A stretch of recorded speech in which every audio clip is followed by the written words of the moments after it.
जय हिंद दोस्तों। आज की अगली क्लास में आप सभी का स्वागत है। कल हमने महमूद गजनबी तक पढ़ लिया था, उसकी मृत्यु देख ली थी। आज उसके आगे चलते हैं। महमूद गजनबी के समकालीन लेखक आज हमें पढ़ने हैं, जो काफ़ी इम्पोर्टेंट हैं एग्ज़ाम के पॉइंट ऑफ व्यू से। समकालीन लेखक में सबसे पहला है फिरदौसी। इसे पूर्व का हामिर कहा जाता है। इसने एक बुक लिखी, शाहनामा पुस्तक, जो फ़ारसी भाषा में थी, और इसे ईरान का महाकाव्य कहा जाता है। अब क्यों कहा जाता है मैं बताता हूँ। ईरान का महाकाव्य हुआ ये था कि गजनबी ने फिरदौसी को अपॉइंट करा था पैसे में, यानी कि उनके समय जो सिक्के चलते थे, गजनबी ने कहा था कि तुम मेरे बारे में अच्छा लिखो, मैं तुम्हें 6000 सोने के सिक्के दूंगा। तो फिरदौसी ने डील मंजूर करते हुए एक बुक लिखी, जिसमें इसकी खूब सारी ढेर सारी तारीफ लिखी, सारी बुराइयां छुपा दी। लेकिन गजनबी ने क्या किया, लास्ट में आके उसे 6000 सोने के सिक्के की बजाय 6000 चांदी के सिक्के दे दिए। तो उस समय फिरदौसी को आ गया गुस्सा। तो फिरदौसी ने उसकी बहुत बुराई लिखी, क्योंकि उसे सब कुछ पता था कि गजनबी कैसा इंसान है, उसके बिल्कुल नज़दीक रहता था। तो उसने उसके ढेर सारी बुराई करी। फिर हुआ ये कि वो इतना प्रचलित हो गई वो बुक, शाहनामा पुस्तक जिसे कहा जाता है, वो पूरा ईरान का महाकाव्य है। जैसे अपन बोलते हैं महाभारत रामायण एक महाकाव्य है, उसी तरह से ये शाहनामा पुस्तक भी एक महाकाव्य का रूप धारण कर चुकी थी, जो फारसी भाषा में लिखी गई थी। तो उस बढ़ते ईगो, या फिर आप बोल सकते हो कि नेगेटिविटी को लेकर, गजनबी ने एक प्लान बनाया कि मैं फिरदौसी को वापस पैसे दूंगा। उस समय इसने 6000 गाड़ी पर, यानी कि घोड़ा गाड़ी या बैलगाड़ी उस समय चलती थी, 6000 सोने के सिक्के उसके घर पहुंचाए। लेकिन उससे पहले फिरदौसी मर चुका था। इसलिए गजनबी को कहा जाता है कि एक कवि का उधार उस पर रह गया है।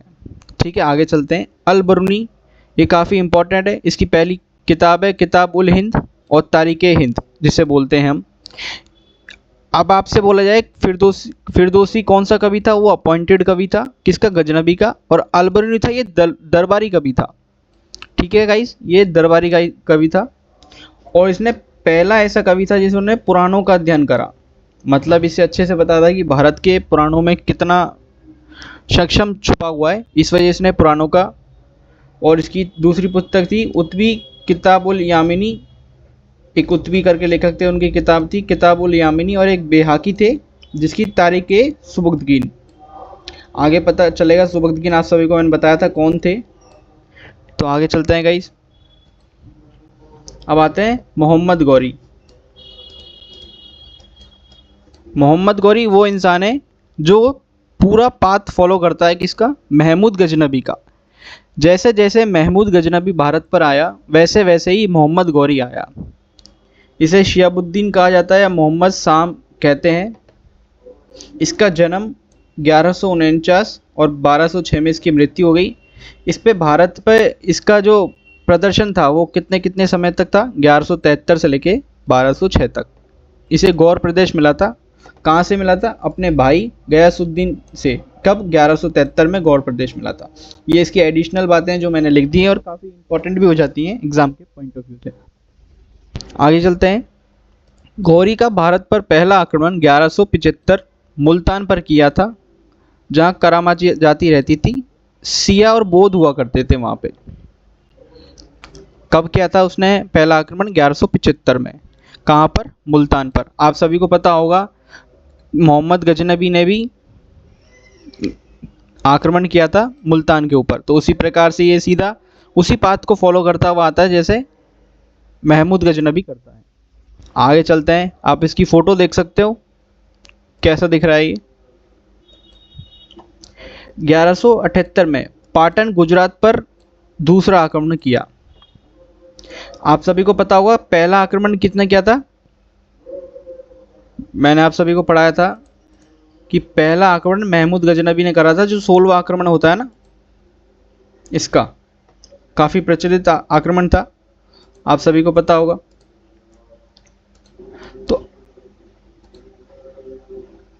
तो उसको लगा कि जैसे गजनबी जीत गया, वैसे मैं भी जीत जाऊंगा यहाँ से, लेकिन उस समय ऐसी स्थिति नहीं थी। उस समय थे भीमराज द्वितीय और मूलराज द्वितीय ने इसे बुरी तरह हराया, जहाँ पे चालुक्य वंश चल रहा था उस समय।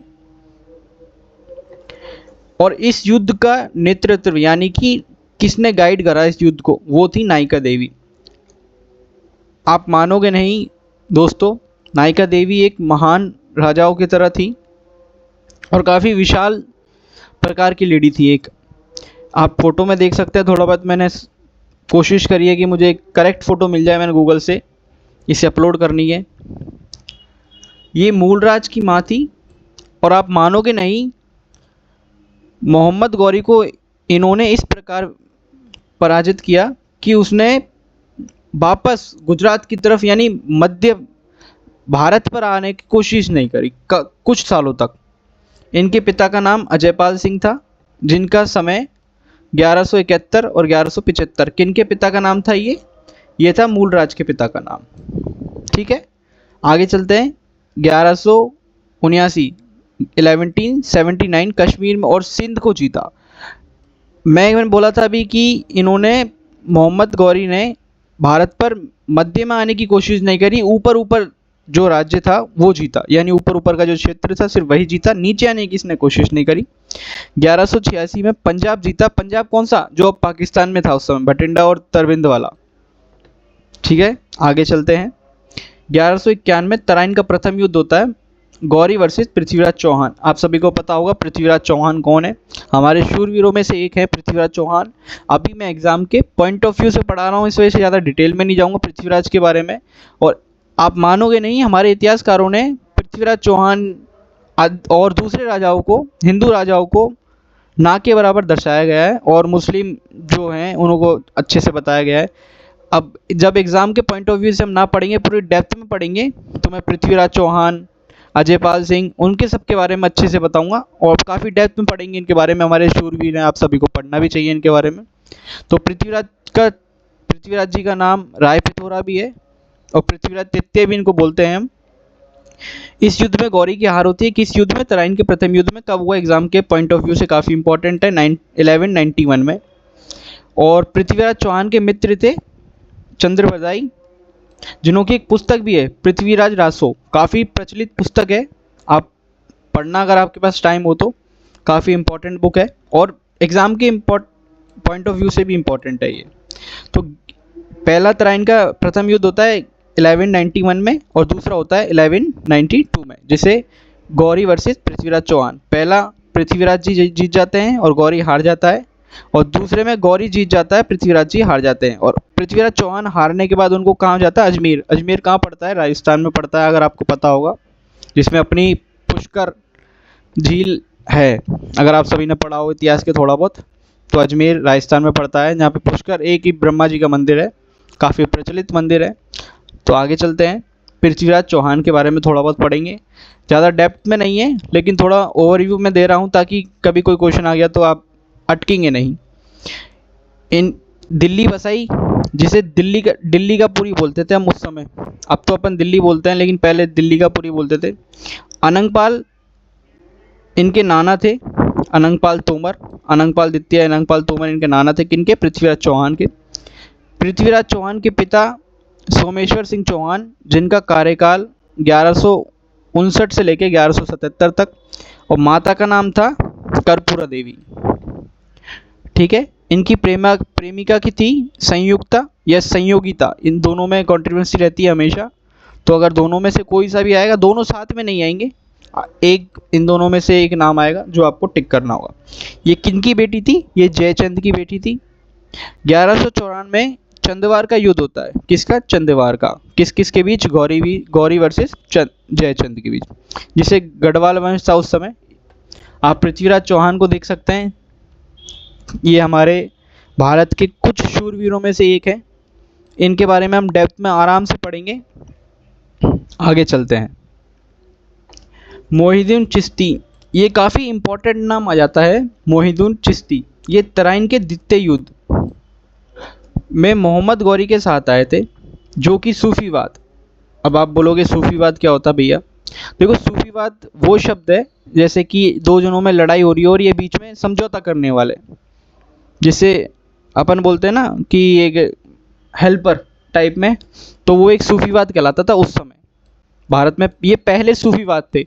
मोहिनुद्दीन चिश्ती, चिश्ती अजमेर में रहते थे। अजमेर में इनकी दरगाह भी है, अजमेर शरीफ।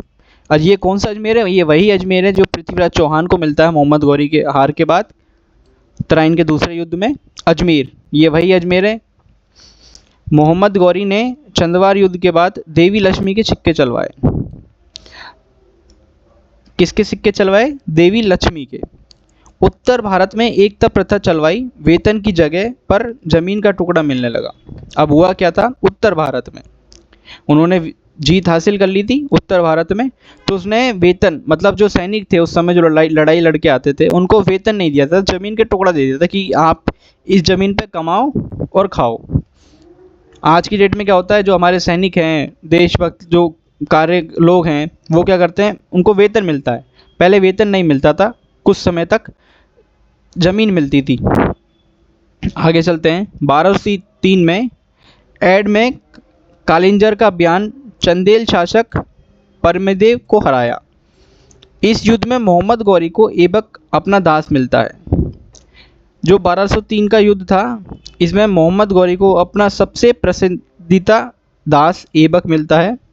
जो आप मानोगे नहीं, मोहम्मद गौरी एक विजयकारी वो राजा थे, तो उसमें सबसे ज़्यादा जो इम्पोर्टेंट हाथ होता है ना, जो सेवक टाइप में, वो ऐबक ही थे। ये सेनापति थे किसके? परमादिदेव के। दो काफ़ी इम्पोर्टेंट में पूछा जाता है, अलाहा उदल, ये दो इम्पोर्टेंट एग्ज़ाम नाम है। आगे चलते हैं। गौरी का अंतिम अभियान खोखरो जाति के विरुद्ध।